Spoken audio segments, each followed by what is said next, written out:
What's going on, everyone? Welcome back to the show.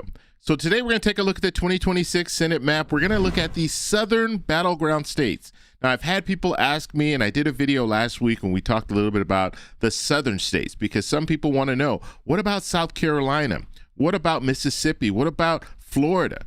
How would you rank those states when it comes to, do Democrats have an opportunity to pick up a seat there? So that is what we're going to be focusing on. We'll be looking at Texas. I'll show you a list of all the states we'll look at. We'll take a look at the polling, and then we'll rank the states, and I'll tell you which states I think Democrats have the best opportunity to win in. So that's what we're going to focus on in this video. But first off, you guys can do me a favor. Please like the video. And if you're watching this video and you want to see more content like this, please consider subscribing to the channel.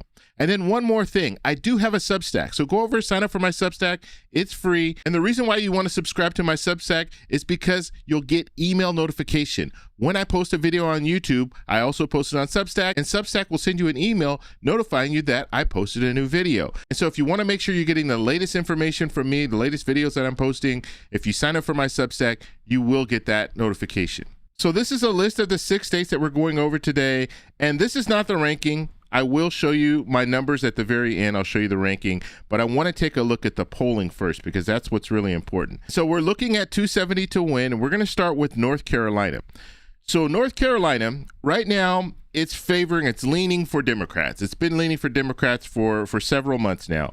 And when we're looking at the latest polling coming out of North Carolina, and this is actually 7-1. There's one that's even more current than that one. I'll show you that one in a second. But this is the Siena College poll, and it was published on 7-1. You have 601 likely voters, 5% margin of error there, plus or minus. Cooper is at 50, Whatley is at 43, and then you have other at 7%.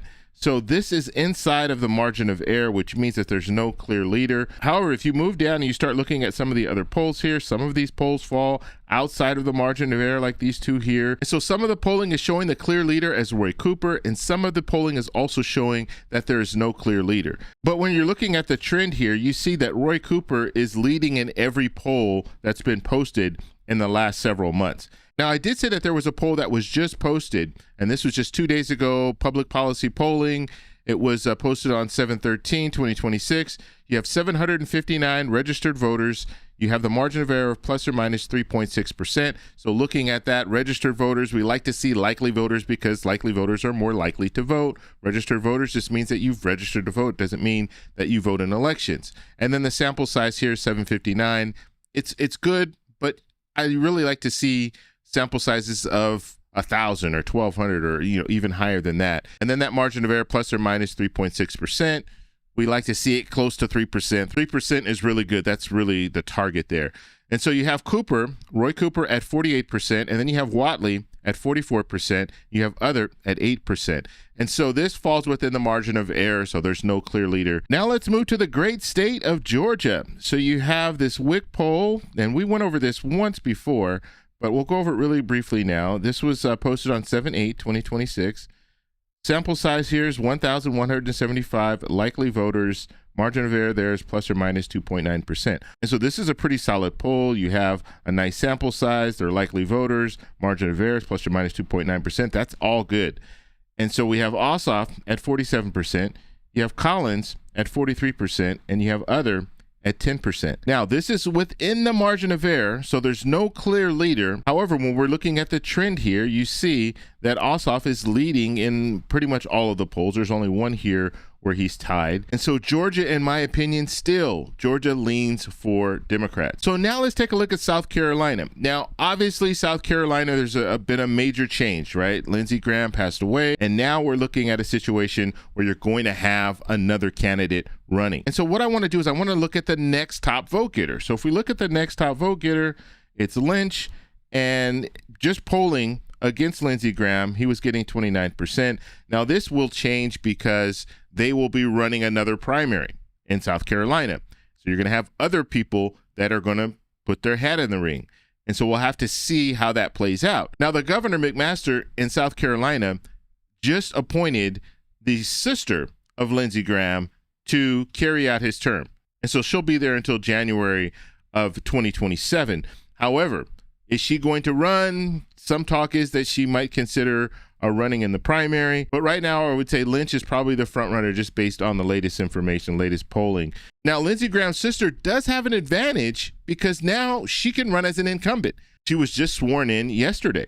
So I just wanted to mention that when it comes to South Carolina, things are going to change. Now, you have Dr. Andrews, who's challenging whoever the candidate is going to be. Now, Dr. Andrews is running pretty close to Lindsey Graham in the polling, and so we'll have to see how Dr. Andrews' numbers compare to whoever the newest candidate is. But right now, we're kind of in a wait-and-see mode. We need more information coming out of South Carolina to see, is this going to benefit Democrats or is this going to benefit Republicans more? Now let's take a look at Texas. So when we're looking at Texas, the latest polling, we don't have that much polling coming out of Texas, oddly enough.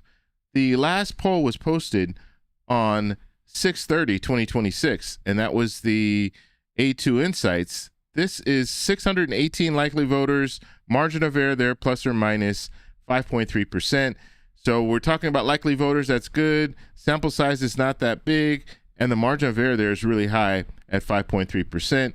We do have Tallarico at 48%, Paxton at 46%, 6% for other. And if we look at the poll right below that, that's a New York Times Siena poll, and that was posted on 6/30/2026, 656 likely voters.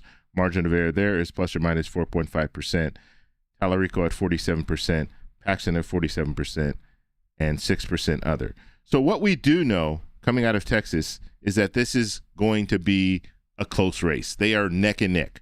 And when we look at some of the patterns here, you see how this is going from Paxton to Tallarico for a few polls, then back to Paxton, then Tallarico, then Paxton, then Tallarico, then Paxton, then Tallarico. So you see it's all over the place, all over the map when it comes to the polling. Now, a lot of these polls are falling within the margin of error, which is just backing up what we're seeing here. This is too close to call. It's a toss-up. So Texas now is a toss-up, which just 5 months ago, we wouldn't have been talking about Texas as a toss-up, but we are talking about that today. Next polling is coming out of the great state of Florida. Now, looking at Florida, we don't have much polling. We do have this Change Research poll. This was posted on 5/17/2026, so a couple months ago. We have 1,593 voters. Very important there. It just says voters. And so this could be a combination of registered voters and likely voters. That's why it just says voters. The margin of error there is really good at plus or minus 2.3%. You have Vindman at 47%. You have Moody at 45%. So what's interesting about this is Vindman, he won that poll. Okay, and we're looking at 8% for other. I didn't mention that. Now, this poll does fall within that margin of error, so there's no clear leader. But when we look at the trend line here, we're looking at Moody she won every other poll except the latest poll. And so now what we want to see is more polling.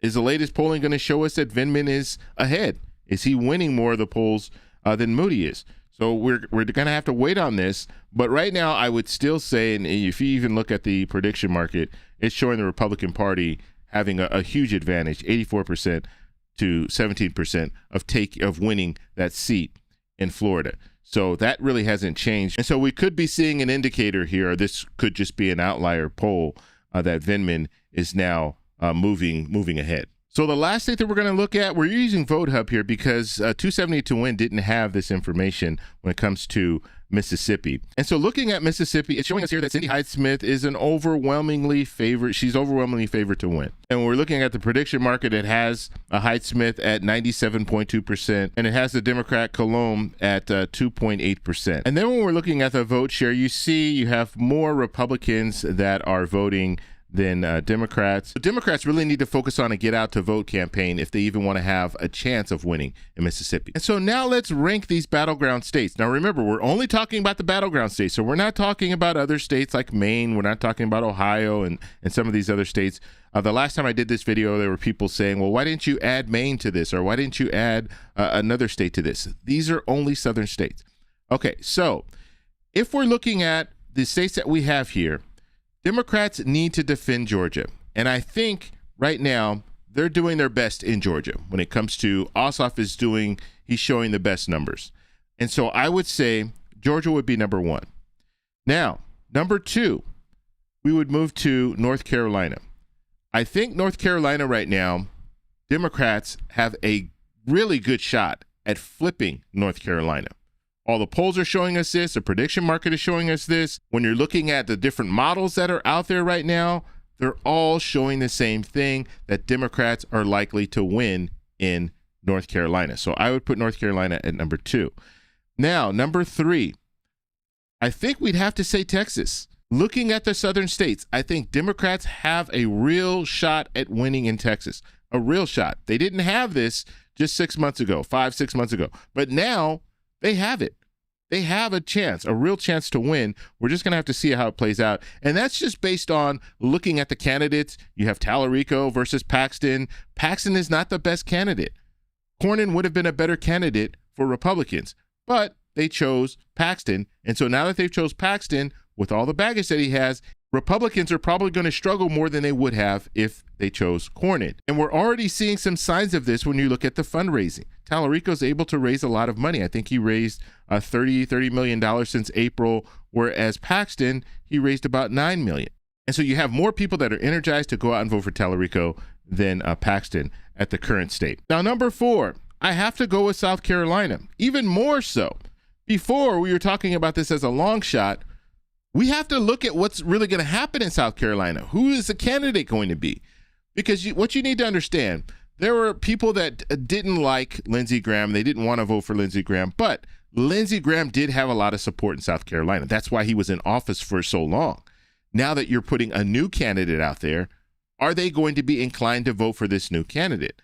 We don't know. And so in the past where we were saying that South Carolina is a long shot, I don't know anymore. We're going to have to get more information out, but I don't know anymore. We could be looking at South Carolina, a potential pickup for Democrats. And so number 5, I would definitely say it's Florida. It's still a reach. It's still a reach for Democrats to win in Florida. But if we start to see more polling coming out showing Vindman neck and neck, and then we start to see the prediction market change a little bit, and we start to see the models kind of change a little bit, because most of the models right now is saying that Republicans will likely win in Florida. If we move from likely to lean or tilt, then we can really start looking at Florida. But right now, I would say it's 5th. And so then the only state left is Mississippi, and I would say it's 6th. Now, I put Mississippi on this list because people have asked me, can you do a little bit more research on Mississippi? And we don't really have much. We don't have much to go off when it comes to Mississippi. If you guys live in Mississippi and you know the climate that's going on there and you're talking to people, let me know what they're saying. Let me know that in the comments below. But we don't have a lot of information out of Mississippi, and so I have to put it at number 6. And so the main takeaway here is if we're looking at the southern battleground states, that's all we're looking at, southern battleground states, Democrats need to defend Georgia, but they also need to win a few states. If they can win in North Carolina, that would be 1. And if they could also win in Texas, that would be 2. And they have an opportunity to win in both of those states. If they could just do that in the southern battleground states, they're going to have a clear pathway to take back control of the Senate. And let me show you what I'm talking about. So if, let's say you win these 2 battleground states, you're looking at Democrats and independents at 49, Republicans at 51. Democrats need to win 2 more states. It becomes very clear that they could potentially pick up Maine. They could also win in Alaska. They could also win in Ohio. They can also win in Iowa. So it just opens things up. They would only need 2 additional states if they're able to win these battleground states in the South. So the forecast in the southern battleground states, it's looking good. It's looking good for Democrats. But I want to know what you guys think. So let me know in the comments below. If you like this video, please give me a thumbs up. Please subscribe for more. And remember, stay informed, stay engaged, and I'll talk to you in the next one. Bye. So that's all we have for this video. Make sure if you guys want to send me an email, you can do that, david@thetecshow.com. Like the video, subscribe for more, and check out these videos over here for some more great content. Talk to you later. Bye.